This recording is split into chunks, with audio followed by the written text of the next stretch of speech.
Buongiorno a tutti, sono Temossi Giorgio e questo è il mio canale Ligurian Fishing Adventure. Prima di iniziare il video voglio fare una premessa che è quella che questo video vuole ridare il diritto alle persone di usufruire del demanio pubblico lungo le coste. Detto questo, nell'ultimo anno si è parlato tantissimo delle concessioni balneari, di come saranno gestite, di come sono gestite, come se importasse davvero a noi comuni cittadini quante tasse pagano pochi fortunatissimi imprenditori privati. Quando una volta terminata la stagione balneare, noi comuni cittadini non ci accorgiamo che questi pochissimi furbetti imprenditori se ne infischiano di noi comuni cittadini, togliendoci spesso e volentieri dei diritti, come ad esempio il diritto di fruire del demanio pubblico, fruire di quelle spiagge, di quelle scogliere, perché qualcheduno ha sancito senza alcun diritto che noi non potevamo entrarci né passarci del tempo. Ma qualcuno in Italia, oltre allo Stato, quindi ai cittadini, è proprietario del demanio pubblico? A quanto pare sì, sebbene sia illegale. Adesso voglio affrontare insieme a voi una serie di domande un po' scomode per alcuni e rispondere leggi alla mano. Adesso io mi sono preparato questo foglio anticipatamente che andrò a leggere. Com'è possibile che nonostante sulla fascia costiera non si possa costruire nulla di removibile, lungo tutta la costa italiana troviamo costantemente molte costruzioni presenti anche nel periodo non balneare? Adesso purtroppo la risposta, visto che parliamo di leggi, sarà un po' noiosa, ma è doveroso leggerla, perché poi l'importante è il contenuto. Il vincolo paesaggistico per i territori costieri, compresi nella fascia di 300 metri dalla linea di battigia, è stato introdotto col decreto ministeriale del 21 settembre 1984, seguito da diversi decreti, poi assorbiti dal più recente decreto legislativo numero 42 del 2004, che detta anche i principi a cui debbono attenersi i piani paesaggistici territoriali, tanto da potersi concludere che l'inedificabilità della fascia costiera corrisponde a un principio fondamentale della legislazione statale, ribadito dall'articolo 33,1 lettera B della legge numero 47 del 1985. Quindi abbiamo visto che c'è già qualcosa che non va qua in Italia, perché la legge parla chiaro, si parla di 300 metri dalla costa, si parla di principi fondamentali che vietano la costruzione di edifici non rimovibili come principi fondamentali. Identificabilità della costa corrisponde a un principio fondamentale di legislazione statale, cioè leggi che si trovano tranquillamente su Google se fate una ricerca, eppure qua in Italia si continua a fare un po' quello che si vuole e pare piace anche, direi.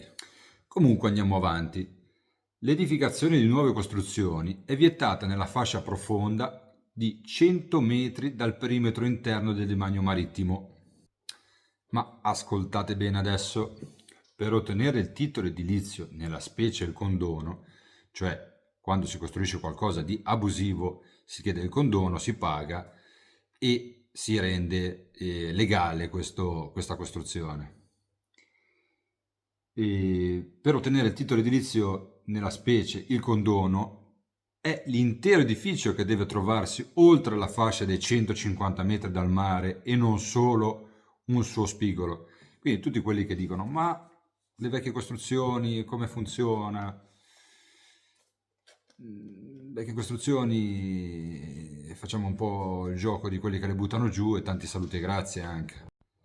Queste parole potranno sembrare un po' bellicose, ma andiamo avanti a leggere. Le opere abusivamente realizzate nella fascia di inedificabilità di 150 metri dalla battigia debbono ritenersi insanabili. Quindi questo è quello che dice la legge, in quanto il vincolo riveste carattere assoluto e inderogabile. L'articolo 35 del decreto del Presidente della Repubblica numero 380 del 2001 può legittimare l'azione repressiva comunale che ordini al responsabile dell'abuso la demolizione ed il ripristino dello stato dei luoghi, dandone comunicazione all'ente proprietario del suolo, cioè il comune. Si parla chiaro, non mi sembra che ci siano tanti giri di parole nell'italiano corretto. Quindi iniziamo a mettere sul piatto tante cose carine che non sapevamo, forse facevamo finta di non sapere. Ci sono delle fasce di rispetto, ci sono delle cose che, se costruite in una determinata distanza dal mare, devono ritenersi insanabili e perciò devono essere demolite. Ci sono decreti del Presidente della Repubblica, ci sono principi fondamentali delle leggi italiane e andiamo avanti. Un'altra domanda. Com'è possibile che nonostante la stagione balneare finisca generalmente il 30 di settembre, molti stabilimenti balneari continuano ad affittare lettine a oltranza per i mesi successivi? La concessione demaniale marittima per fini turistici ricreativi, comunemente definita concessione balneare, è un atto amministrativo attraverso il quale lo Stato o un ente locale concede a un privato o un'azienda il diritto di occupare e gestire una porzione di spiaggia o di costa per un periodo di tempo, ripeto, per un periodo di tempo. Questo tipo di concessione consente al concessionario di svolgere attività legate al turismo e al tempo libero, come la gestione di stabilimenti balneari, la locazione di ombrelloni, lettini e l'organizzazione di attività sportive e ricreative in prossimità dell'acqua. Quindi abbiamo visto che c'è un piccolo problema di fondo anche qua, perché come tutte le attività, come tutte le concessioni, anche qua stiamo parlando di un inizio e di una fine, di un tempo determinato nel quale una persona paga per avere una concessione. Dopodiché questa persona deve cessare la sua attività e non paga più nulla allo Stato per avere quell'attività. Quindi c'è già di nuovo qualcosa che non va anche qua. Ma andiamo avanti con le domande. Cosa fare in caso in cui il gestore vieti l'ingresso dalla spiaggia sia nella stagione balneare che in molti casi la stagione balneare è finita con cancelli chiusi a chiave?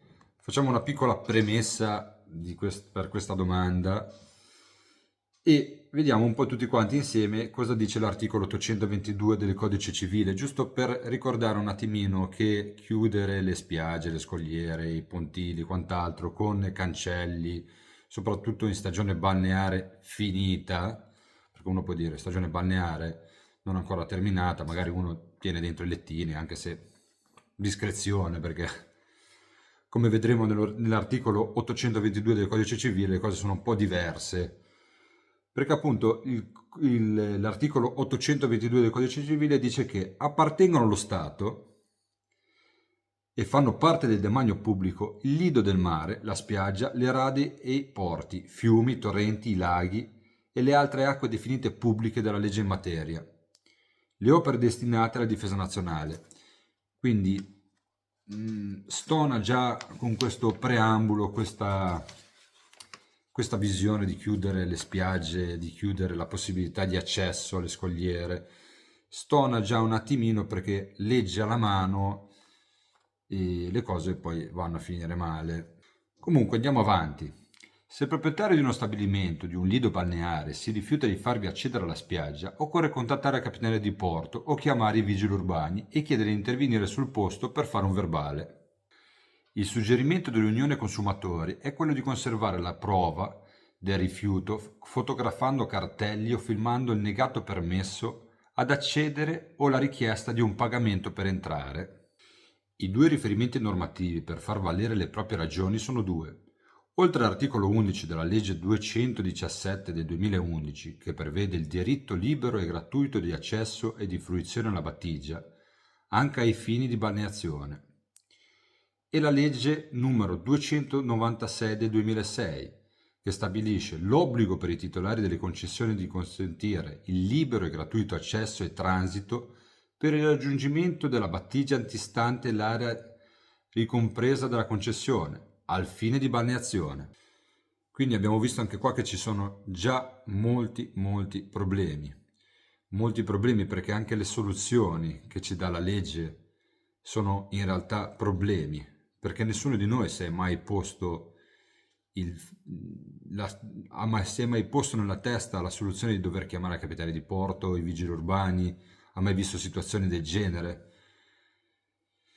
E quindi è veramente triste che situazioni di incancrenite, chiamiamole, definiamole così, di un sistema che non funziona, che non va bene, che va contro la legge, perché qua sì, io vi ho riportato, vi ho fatto delle domande, ho fatto delle ricerche basandomi su leggi.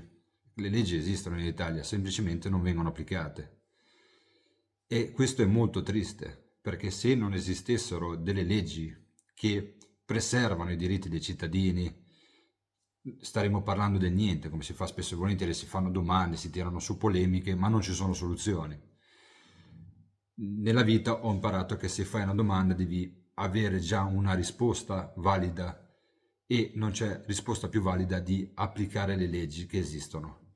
È quello che ho cercato di fare con questo video. Vi ho posto delle domande alle quali ho risposto attraverso le leggi italiane. E non trovo assolutamente giusto, ma non perché io sia pescatore, perché è bello anche poter usufruire di certi spazi, di certi ambienti che non sono per l'elite, non sono per chi paga o per chi se lo può permettere, perché come abbiamo visto stiamo parlando di demanio pubblico, tutti quanti noi siamo cittadini e tutti i cittadini pagano il demanio pubblico o comunque hanno il diritto di usufruire del demanio pubblico. E questo è un diritto, abbiamo visto che è un diritto inalienabile per le persone, per i cittadini. E una situazione incancrenita come quella che c'è in Italia è inaccettabile.